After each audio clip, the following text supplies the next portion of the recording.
한번 합시다. 아멘. 3일 동안 평안하셨습니까? 예. 항상 주님 안에서 평안하시기를 기원합니다.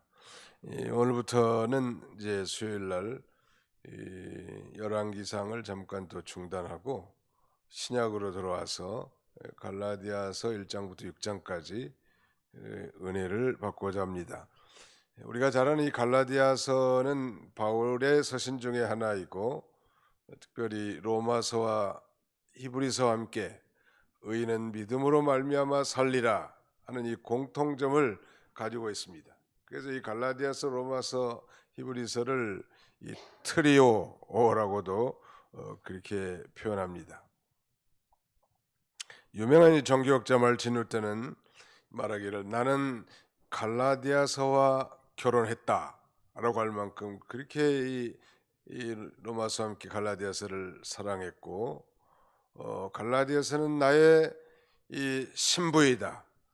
갈라디아서는 나의 캐서린이다. 이 캐서린은 한때 신부였지만 이 말틴 루터와 이제 결혼한 말틴 루터의 부인이란 말이에요. 그야말로 이 갈라디아서는 자유의 이 대헌장, 마그나 카르타, 대헌장을 마그나 카르타라고 하는데, 그야말로 그 위대한 자유를 선포하는 메시지가 이 갈라디아서입니다. 그래서 역사적으로 이 갈라디아서는 수많은 사람들에게 그야말로 천둥 같은 감동과 울림을 준 그런 그 서신이죠. 다시 말씀드리면 이 갈라디아서를 통해서 은혜 받고 삶이 변화되고 새롭게 되고 인생관과 세계관이 바뀌고 가치관이 바뀌어서 하나님 나라에 영광을 돌린 인물들이 많단 말이에요. 특별히 1장은 이 복음의 유일성이라는 거, 그 유자가 오직 유자입니다. 그러니까 유일성이라는 거, 오직 그 하나만 있는 성질. 그러니까 다른 복음은 없다, 이 말을 이렇게 표현한 겁니다. 복음의 유일성. 복음의 핵심은 바로 예수 그리스도고, 또 예수 그리스도가 곧 복음 진리란 말이에요. 여기 1절로 3절까지는 무한 축복에 대해서, 4절로 5절까지는 바른 복음에 대해서, 그 다음에는 6절로 10절까지는 다른 복음에 대해서, 11절로 17절까지는 복음 계시에 대해서, 마지막 24절까지는 18절로 복음 전파에 대해서 이렇게 기록하고 있습니다. 자, 그러면 무한 축복에 대해서 다 같이 1절과 2절을 3절까지 같이 한번 읽어보실까요? 갈라디아서 제1장 1절로 3절까지 같이 있습니다. 시작. 사람들에게서 난 것도 아니요 사람으로 말미암은 것도 아니요 오직 예수 그리스도와 그를 죽은 자 가운데서 살리신 하나님 아버지로 말미암아 사도된 바울은 함께 있는 모든 형제와 더불어 갈라디아 여러 교회들에게 우리 하나님 아버지와 주 예수 그리스도로부터 은혜와 평강이 있기를 원하노라. 사람들에게서 난 것도 아니요 사람으로 말미암은 것도 아니요 오직 예수 그리스도와 그를 죽은 자 가운데 살리신 하나님 아버지로 말미암아 사도된 바울은 자신이 어떻게 해서 사도가 됐는지 자신의 이 사도적 기원을 밝히고 있습니다. 이렇게 이 서신의 서두부터 자신의 그 사도권에 대한 강한 주장을 하는 이유는 당시에 이 갈라디아 교회에 침투한 이 소위 율법주의에 그랬던 이 교사들의 괴계가 바울의 사도권을 의심하게 만들고 또 부정하게 만들었다는 걸 추론할 수 있겠죠. 그래서 자기가 사도가 된 것은 사람들에게서 난 것도 아니다. 또 사람으로 말미암은 것도 아니다. 자신이 사도가 된 건 뭐 사람들에게 뭐 파송된 것도 아니고 또 사람에 의해서 보내진 것도 아니라는 거예요.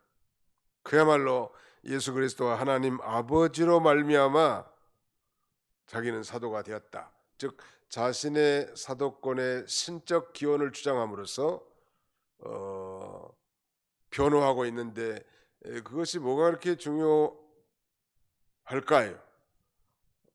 이 율법주의자들의 이 바울의 이 사도권 부정은 이 단순한 사도권 부정으로 끝나는 것이 아니라 그가 증거하는 이 바른 복음을 말하면 불신케 만드는 그런 요소가 되기 때문에 자신의 이 사도권을 강하게 이렇게 주장한 것입니다. 이 사도라고 하면 헬라말로 아포스톨로스라고 합니다. 한번 따라서 볼까요? 따라서 해볼까요? 아포스톨로스, 아포스톨로스. 안 따라서 사람이 딱 세 사람 있네.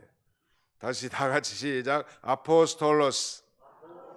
이 아포스톨로스란 말은 보내심을 받은 자 그런 뜻이에요. 근데 중요한 건 누구에게 보내심을 받은 자이냐면 예수님에게 직접 예수님이 불러서 직접 보내심을 받은 자가 사도라고 이렇게 명칭합니다. 오늘날로 말하면 오늘날도 무슨 뭐 사도 얘기하는 건 좀 너무 과장된 표현 같죠. 예수님이 직접 불러 세운 제자들을 사도라고 하고 그 사도는 12사도를 가리키겠죠. 가룟 유다가 예수님을 배반하고 자게라에 죽었는데 사실 그 가룟 유다 대신에 마띠아를 뽑았지만 학자들 가운데는 이 사도 바울이 그 자리에 들어가야 되지 않겠는가 이렇게 말하는 자가 있습니다. 왜 많은 사람들이 위대한 그 바울 사도를 사도권을 부정했는가 하면 사실 이 바울 사도는 예수님이 공생의 기간 동안 즉 그의 이 퍼블릭 라이프 기간 동안에는 부름받지 못했지 않습니까? 뭐 그가 뭐 이 갈릴리의 놀라운 기적을 체험한 바 있습니까? 물을 포도주로 바꾼 기적에 참여한 적도 없고 3년 동안 예수님의 교훈과 가르침과 상관이 없는 인물이에요. 적어도 나머지 12제자는 예수님 공생의 3년 동안 따라다니면서 그의 교훈과 가르침 그리고 그 위대한 기적에 참여했던 인물들인데 바울 사도는 특별히 그 예수님이 보낸 사도인 것은 분명한데 예수님이 죽은 다음에 부활하신 예수님이 어느 날 저 다메섹 도상에 가다가 그때도 기독교를 잔해하고 핍박하고 예수 믿는 사람들을 잡아다가 감옥에 가두려고 하는 그런 목적으로 이 다메섹 도상에 가다가 햇빛보다 더 밝은 강렬한 빛으로 부활하신 예수님을 목도하고 회심하고 그에게 보냄받은 그런 인물이란 말. 그러니까 그의 사도권이야말로 대단히 다른 사람들이 볼 때는 객관성이 많이 결여됐다고 볼 수가 있겠죠. 확실히 예수님께 부름받은 자지만 그러나 일반 사람들이 볼 때는 예수님의 공생의 기간에 부름받지 않았기 때문에 그렇게 부정한데 단순한 이 사도권의 부정은 복음 진리를 왜곡하고 변질케 하는 무서운 시도란 말이에요. 그래서 이 문장의 문안 인사부터 자신이 어떻게 해서 사도가 됐는지를 강하게 어필하고 있습니다. 이 바울 사도가 지금 편지하는데 함께 있는 모든 형제와 더불어 갈라디아 여러 교회들에게 우리 하나님 아버지와 주 예수 그리스도로부터 은혜와 평강이 있기를 원하노라. 1차 안디옥 교회에서 이제 바나바와 함께 파송을 받아서 소아시아에 갔던 그 첫 번째 지역이다 갈라디아예요.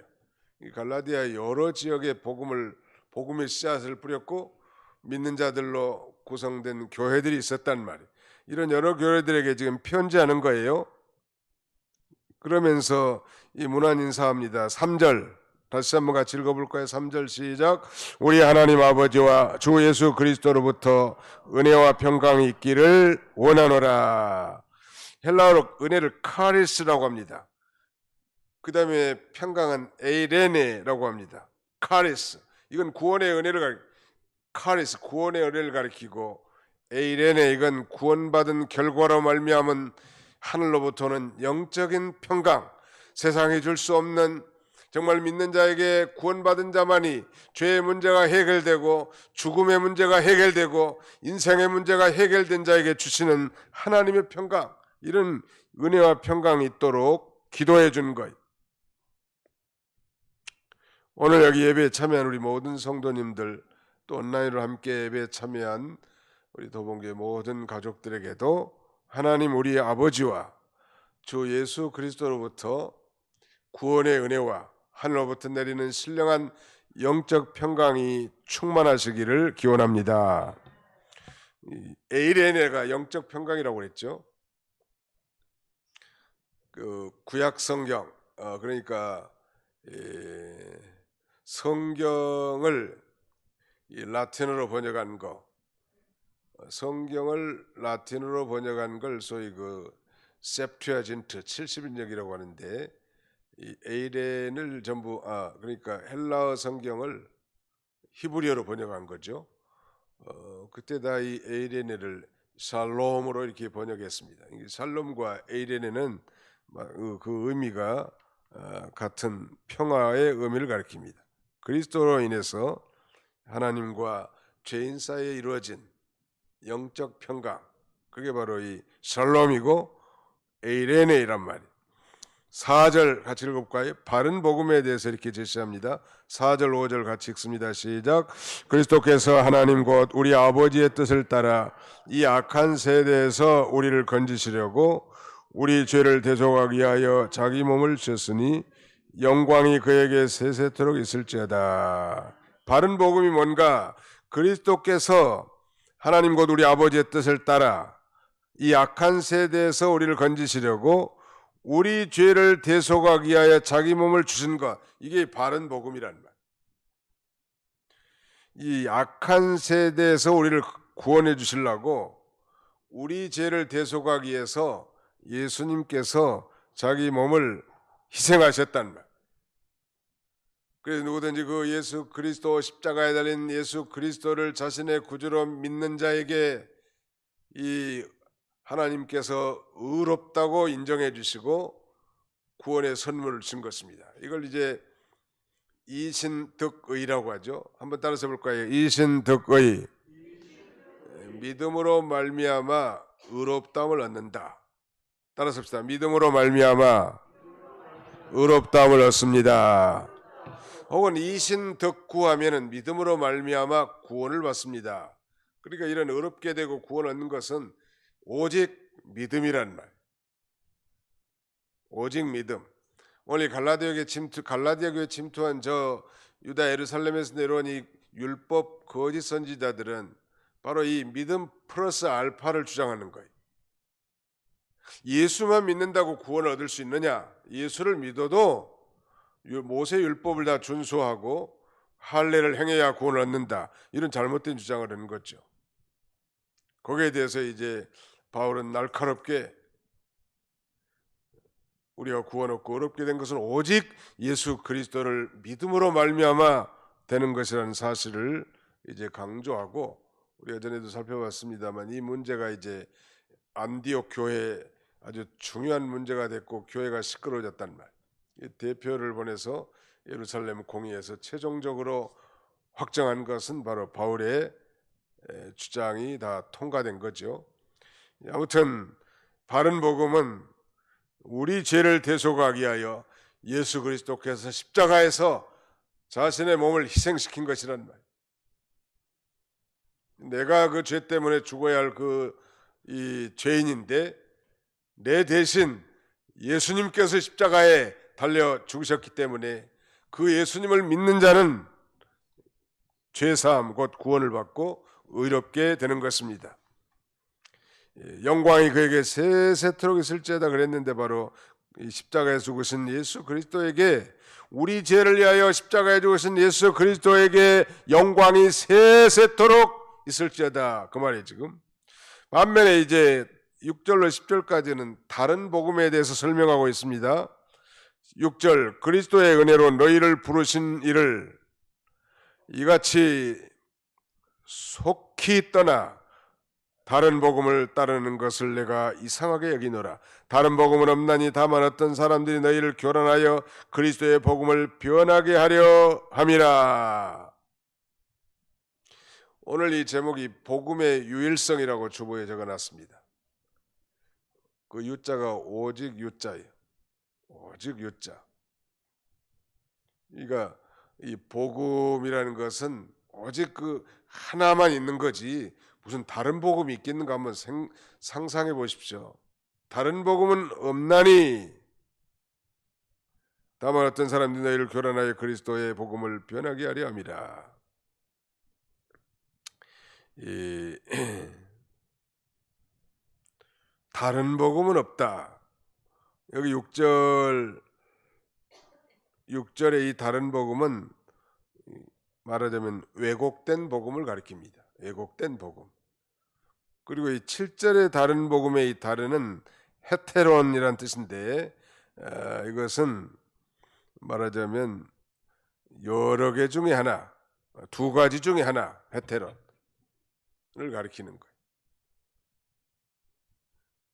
그래서 이 6절에 이 말하자면 다른 복음은 복음의 절대성, 복음의 유일성을 가리킵니다. 그러니까 원어 성경에 보면 6절에 있는 다른은 알로가 사용됐고요. 7절에는 헤테론이 사용됐는데 이 알로가 사용된 것은 복음의 절대성, 복음의 유일성을 강조하기 위해서 그렇게 썼다는 거. 그러니까 6절에 나온 다른 복음이라는 것은 뭐 또 하나의 복음이 있는 것이 아니고 왜곡된 복음을 가리킨단 말이에요. 반면에 7절의 다른 복음은 말씀드린 대로 두 가지 중에 하나라는 말이에요. 뭐 두 가지 중에 하나의 다른 복음이 없다는 거예요. 다만 어떤 사람들이 너희를 교란하여 그리스도의 복음을 변하게 하려 함이라. 그러니까 갈라디아 교회의 교인들이 바울이 바른 복음을 전해서 지금 교회가 세워졌는데 그 교회에 소위 요새로 말하면 이단자들이 침투한 거예요. 하나님 앞에 가는 것은 우리가 구원받는 것은 다만 믿음으로만 가는 건데 예수를 믿어도 모세의 율법을 준수하고 특별히 할례를 행해야 구원을 받는다고 하는 게 얼마나 잘못됐냐는 말이에요. 이게 복음 플러스 알파 하는 건 다 그릇된 왜곡된 거예요. 구원을 받는 데는 오직 예수밖에 없고 구원을 받는 데는 오직 예수 그리스도를 믿음으로 말미암아 되는 거지. 거기다 무슨 뭐 착한 일을 많이 하고 연보를 많이 하고 새벽 기도를 많이 하고 그다음에는 뭐 선행을 많이 하고 그런 것하고는 구원하고는 아무 상관이 없다는 거예요. 구원받은 이후에 천국 백성 된 이후에 우리가 하나님의 뜻대로 선행을 하고 믿음을 잘 지키는 것이야 그것은 상급과의 문제점이라고 할 수 있겠습니다. 이 그리스도의 은혜로 너희를 부르신 이를 그랬는데 우리는 다 그리스도의 은혜로 하나님 아버지께서 우리를 불러주시는 거예요. 오늘 저와 여러분은 하나님 아버지께서 불러주신 분이 존귀한 분이란 하나님이 불러서 예수 믿고 구원받아서 교회 안에 머문 분들이요. 그러므로 우리가 함부로 대해서는 안 됩니다. 특별히 말로 상처 줘서는 안 되는 거예요. 하나님이 불렀는데 내가 함부로 하면 되겠냐는 말이에요. 그리스도의 은혜로 너희를 부르신 이를 이같이 속히 떠나. 그 로마서 8장 30절에 보니까 또 미리 정하신 그들을 또한 부르시고 부르신 그들을 또한 의롭다 하시고 의롭다 하신 그들을 또한 영화롭게 하셨느니라. 하나님께서 나 창세 전에 그리스도 안에서 택정해 놓은 사람을 때가 되니까 복음으로 불러주셨단 말. 그리고 너는 믿는 자에게 너는 의롭다 인정해 주시고 궁극적으로는 이제 영화롭게 할 존재가 된 거예요. 우리가 지금은 시원찮고 여전히 연약함과 허물에 둘러싸여 있지만 우리는 궁극적으로 영화롭게 될 자예요. 믿으시면 아멘 합시다. 믿음으로 말미암아 의롭게 된 걸 신학적으로 justification이라고 합니다. 칭의 justification.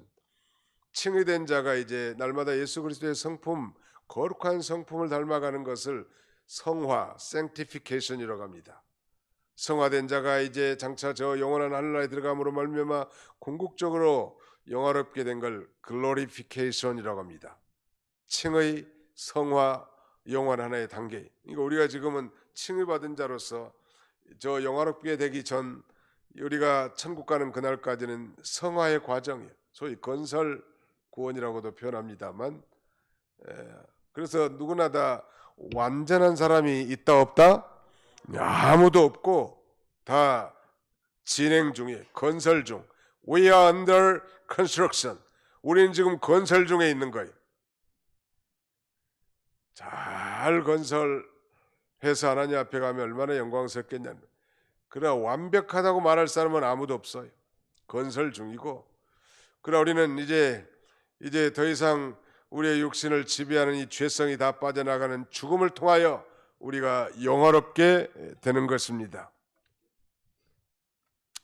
바울이 이렇게 깊은 탄식과 안타까워한 가지, 이렇게 존귀하게 하나님이 불러서 은혜로 하나님께서 불러주시고 놀라운 이 참된 복음을 받게 해주셨는데, 이같이 속히 떠나 다른 복음을 따르는 것을 내가 이상하게 여기노라.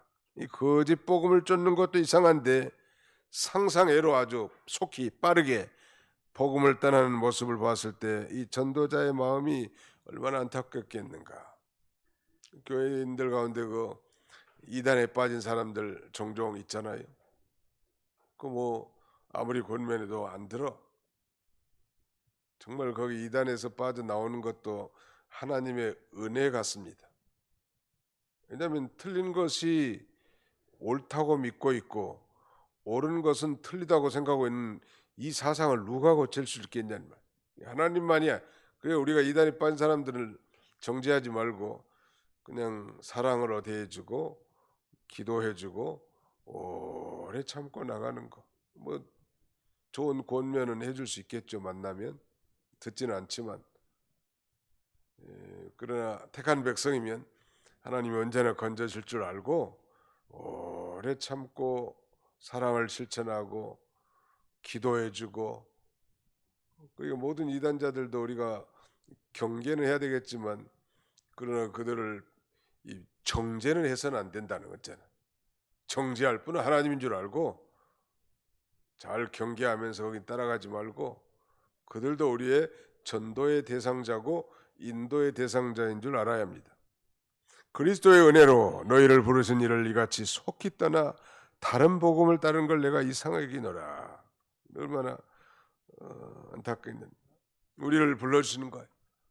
하나님께서 우리를 불러주신 목적은 하나님과 교제하기 위해서 거룩한 삶을 살도록, 참된 영적 평강을 누리도록, 아니 그의 나라와 그의 영광을 위해서 우리를 불러주신 것이고, 그 은혜의 영광을 찬미하기 위해서 우리를 불러주셨단 말. 우리도 동일한 거예요. 7절 다른 복음은 없나니 다만 어떤 사람들이 너희를 교란하여 그리스도의 복음을 변하게 하려 함이라. 다른 복음이 있을 수 없습니다. 성경에 어긋나는 건 복음이 아니죠. 예를 들면 다른 복음은 뭐하고 같으냐면 위조화폐와 같아요. 위조화폐. 위조화폐가 위조된 돈, 위조화폐가 돈의 가치가 있겠어요? 없겠어요? 아무리 잘 만들어서도, 옛날 이병기 목사님 그 말씀 자꾸 생각이 나는데, 뭐 10,000원짜리 세종대왕이 그려져 있는데 세종대왕의 수염이 몇 개예요? 내가 안 세봤으니 알 수가 있나요? 그러나 만약에 세종대왕의 수염이 하나만 없어도 그건 위조화폐란 말, 위조지폐예요. 그러니까 이 복음이 거의 같다고 하더라도 하나만 다르게 해놓으면 그것은 복음이 아니고 그건 다른 복음이에요. 이단자들도 보면요, 상당히 그럴듯한 얘기를 많이 합니다. 그러다가 결정적인 순간에 자기의 교주를 선전하고 잘못된 것을 하지, 뭐 처음부터 뭐 이상한 소리 하지 않니? 다 뭐 하나님을 섬긴다고 그러고 예수 그리스도 믿는다고 다 말하다가 나중에는 뭐 우리가 누구요? 신천지 같은 경우 이만희가 무슨 약속의 사자입니다. 이렇게 나오는 거요. 처음부터 뭐 이만희가 재림주고 약속의 사자면 누가 따라가겠어요? 안 따라가지. 완전 세뇌가 돼가지고 분별력이 없을 때 그때 이제 빠져나가기 힘들 때. 그다음에는 안상홍 정현에도 마찬가지. 안상홍 씨가 원래 죽지 않는다고 자꾸 그랬는데 죽었어요. 자기 부인이 이름이 누구요? 장길자. 장길자가 이제 뭐 하나님의 어머니라는 거 아니에요, 갑자기. 아니, 세상에 뭐 하나님의 어머니가 세상에 어디가 있어? 그러니까 거기도 무슨 뭐 하나님을 믿는다고 그렇게 얘기합니다. 그러니까 하나님의 교회라고 간판을 바꿨죠. 그러다가 갑자기 거기는 유월절을 지켜야 구원받는다 이렇게 나가는 거. 예수 믿으면 구원받는다. 유월절을 지켜야 구원받는다네. 유월절의 핵심이 예수님 아니요? 예수님이 오심으로 유월절의 의식이 다 폐지됐으니까 이제 예수님을 믿으면 의롭게 되고 구원받는 건데, 근데 어리석은 사람들이 거기에 속히 빠지기 쉽단 말이에요. 뭐 무슨 고양이 부뚜막에 먼저 올라간다? 예? 얌전한 고양이 부뚜막에 올라가니 얌전한 고양이가 부뚜막에 먼저 올라간다는 거. 아무튼 잘 모르는 것은 물어보기도 하고 분별해서 그렇게 살아야 되겠는데, 그렇지 않다가 이 이단에 빠기 쉬운 거예요. 이들의 목적은 너희를 교란하여 그리스도의 복음을 변하게 하려 함이라. 놀라운 일이죠. 교란이라는 게 아주 옛날 성경은 요란케 하여 이렇게 돼 있어요. 다른 복음이 들어오고 이단 사설이 들어오면 교회가 시끄러워져요. 이건 마치 양의 우리의 이리 한 마리가 들어온 것 같아서 양의 우리가 요란해질 수밖에 없는 것입니다. 그러니까 예수 그리스도 외에 다른 이로서는 구원을 얻을 수 없나니 천하 인간의 구원 얻을 이름을 우리에게 주신 적이 없습니다. 내가 곧 길이요 진리요 생명이니 나로 말미암지 않고는 아버지께로 올 자가 없느니라. 그때 이 진리가 I am the truth, 내가 진리다. 이 더라는 정관사는 유일무이한 대상 앞에 붙이는 거예요. 바로 예수 그리스도가 유일한 진리요. 예수 그리스도를 통해서만 천국에 가는 거지. 뭐 예수 믿고 무슨 뭐 율법을 지키고 할례를 행하고 유월절을 준수하고 무슨 착한 일을 많이 해야 되고 그런 것이 붙은 건 다 이조된 화폐와 같이 가치가 없는 거예요.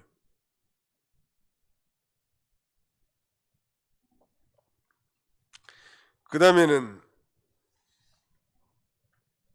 우리가 한 가지 예를 든다면은 에덴 동산에서 우리의 인류의 조상 아담과 하와의 실패 사건을 들 수 있지 않습니까? 어느 날 이제 이 사탄이 뱀에게 들어가 가지고 이 사탄의 사주를 받은 이 뱀이 갑자기 나타나 가지고 이렇게 말합니다. 누구를 찾아왔죠? 미스터 아담이여 미세스 하와를 찾아왔단 말이에요. 왜 아담을 찾아가지 않았을까? 마귀가.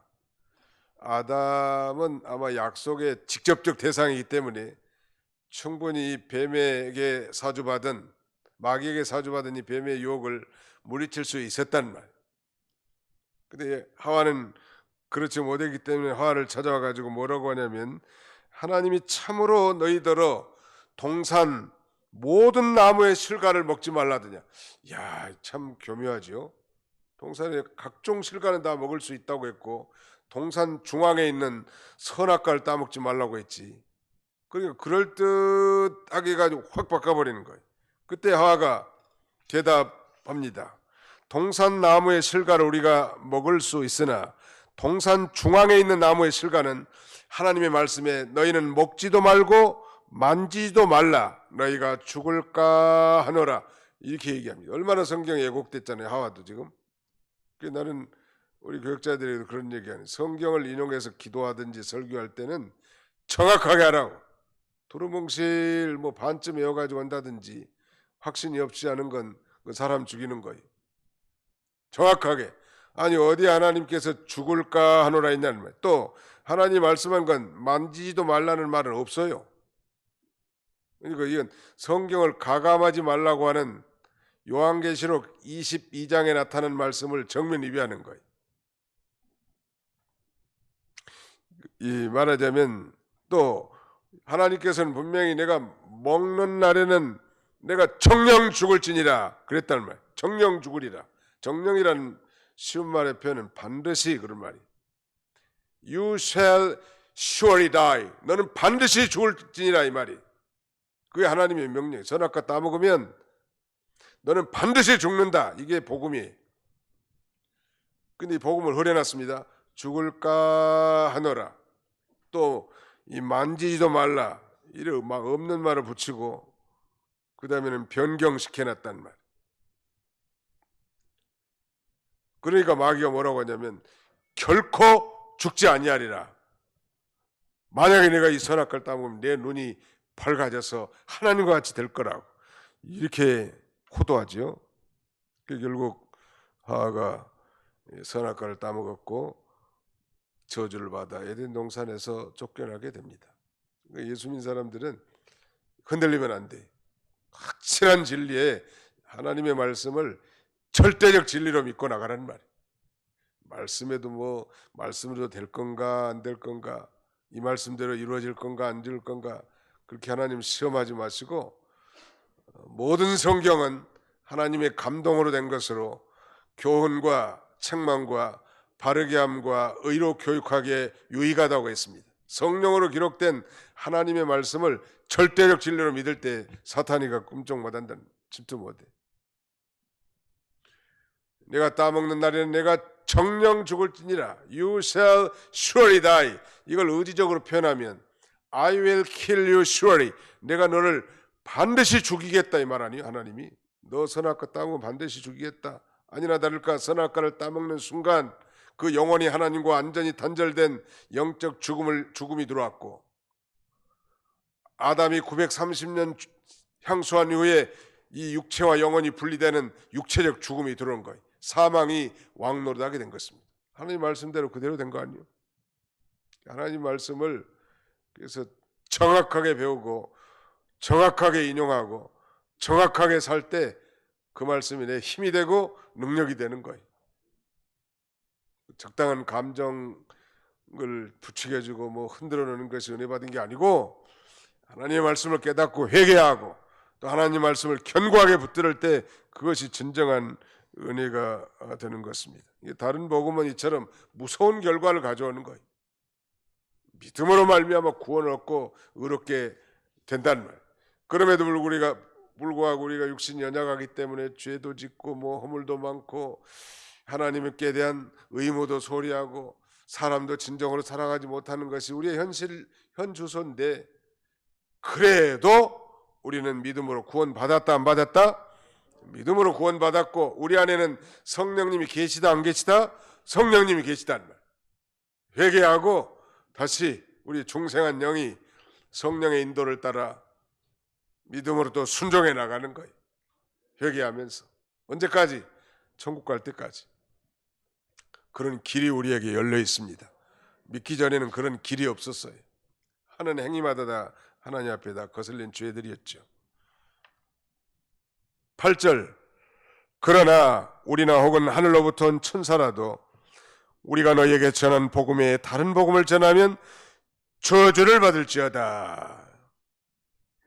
유대인들은 일반적으로 천사를 율법의 중보자로도 생각했습니다. 그러니까 하늘로부터는 천사라도, 천사 숭배자도 유대인들이 있었죠. 그러나 하늘로부터는 천사라도 우리가 너에게 전한 복음 외에 다른 복음을 전하면 저주를 받는다네. 도무지 용납될 수 없음을 단호하게 그렇게 말한 거고요. 9절, 우리가 9절 한번 같이 읽어볼 거예요. 시작. 우리가 전에 말하였거니와 내가 지금 다시 말하노니 만일 누구든지 너희의 받은 것 외에 다른 복음을 전하면 저주를 받을지어다. 하나님께로부터 버림받는 것으로 된다는 거예요. 바울이 바른 복음 전해줬는데 바로 예수 그리스도의 십자가를 믿음으로 구원받는 도예요. 이 복음에 대한 확신, 루터의 삶이 180도로 전환되어 위대한 종교 개혁을 발동시킬 수 있는 원동력은 바로 이신덕의 믿음으로 말미암아 의롭게 된다는 이 진리를 깨달았기 때문이란 말. 이거 우리도 마찬가지. 저도 나이 8살부터 어머니 처맛자락 붙들고 교회 나가기 시작했다고 그랬죠. 네, 여러 차례 얘기합니다. 혹시 잊어버린 사람 있을까 봐서. 여러 차례 얘기하는, 내가 총회 가서도 자꾸 얘기합니다. 뭐 남의 얘기니까 별로 관심이 없을지 모르지만 나는 심각하게 얘기하는 거예요. 그 중등부, 초등부, 뭐 청년부 거쳤어도 뭐 별로 확신이 없었어요. 그러나 성령께서, 하나님 아버지께서 성령으로 말미암아 이 놀라운 예수 그리스도의 십자가의 복음이 확실히 내 마음 가운데 믿어질 때, 그때의 기분은 이루 말할 수 없었어요. 자유를 누린 거예요. 제가 서두에 말씀드린 것처럼 갈라디아서는 우리 그리스도인의 자유의 대헌장, 마그나 카르타와 같은 위대한 복음입니다. 그러니까 이 종교적 열심이나 종교 생활은 또 다른 피곤한 이중 생활이라고 그랬죠. 교회 나올 때 기쁨이 넘치고 자유가 넘치고 감격이 넘치고 찬송을 부를 때 눈물이 쏟아지고 봉사할 때 기쁨이 넘치고 지극히 정상적인 거지. 아이고 무슨 뭐 설교가 이렇게 기냐, 빨리 안 끝나냐, 봉사 괴롭다 힘들다. 괴롭다 힘들다는 건 물론 육체적으로 좀 힘들 수 있겠지만 그러나 즐거워야 정상이. 가장 위대한 것, 가장 소중한 것, 가장 영원히 남아있을 걸 우리는 받은 사람 아니에요. 그렇지 않은 사람처럼 행동하는 것 자체가 이상한 거죠. 우리의 부르심은 뭐 저부터 다 형편없는 사람들이니까 아예 형편없는 사람을 불러준 거야, 하나님이. 왜 형편없는 사람을 불렀을까? 일은 하나님이 하신다는 걸 가르쳐 주려고 하는 거예요. 능력의 힘이 큰 것이 하나님께만 있고 사람에게는 없는 것인 줄 알게 하려. 내가 안다 이것도 교만한 거예요. 하나님이 하시려고 부족한 우리를 불러줬고 하나님이 다 하시니까 너희들은 순종만 해라. 순종하고 따라가다 보면 하나님의 위대한 능력과 역사를 경험하게 되고 체험하게 돼요. 이게 우리 최고의 관광은 예수 따라가면서 하나님 섬기는 길이에요. 최고의 관광이 기적을 체험하는 거죠. 말하자면 마지막 10절 같이 한번 읽어보겠습니다. 10절 시작. 이제 내가 사람에게 좋게 하랴 하나님께 좋게 하랴 사람들에게 기쁨을 구하랴. 내가 지금까지 사람들의 기쁨을 구하였다면 그리스도의 종이 아니니라. 그리스도의 십자가만을 증거한 이 바울의 가르침은 사람들에게 뭐 환심 사게 하려고 인기 얻으려고 그런 거 아닙니다. 근데 비난하는 사람들은 율법의 요구들을 포기한 것이라는 그런 비난을 했던 것 같아요. 당연히 예수 믿으면, 예수를 믿고 구원 얻으려면 예수를 믿는다고 해도 모세율법도 다 착착착 지켜야 되고 그 다음에는 할례도 행해야 되는데 바울 저 사도 같지도 않은 사람이 와가지고 예수를 믿음으로만 구원받는다고 하니까 얼마나 비아냥했겠습니까? 그러나 바울은 여기에 대해서 뭐 사람들이 자기를 따르게 하려고 하는 건 아니에요. 자기가 깨달은 그 위대한 복음, 바울은 이 다마스쿠스에서 소위 Great Conversion, 위대한 회심을 체험한 후에 그가 대적하고 예수 그리스도를 따르는 수많은 사람들을 감옥에 갇고 이 기독교를 잔해하려던 그가 성령으로 말미암아 하나님께서 예수가 그리스도라는 사실이 믿어지는 순간 즉각적으로 180도 전에 변해서 그는 거기서 예수가 그리스도라고 증거하는 것. 우리가 지난 주일날 살펴본 것처럼 그리스도라는 것은 기름 부음 받은 자라는 뜻인데 구약시대의 가장 중요한 삼직인 왕과 제사장과 선지자들을 임직할 때 그 양뿔에 기름을 부어가지고 머리에 부어서 임직 세운다고 했죠.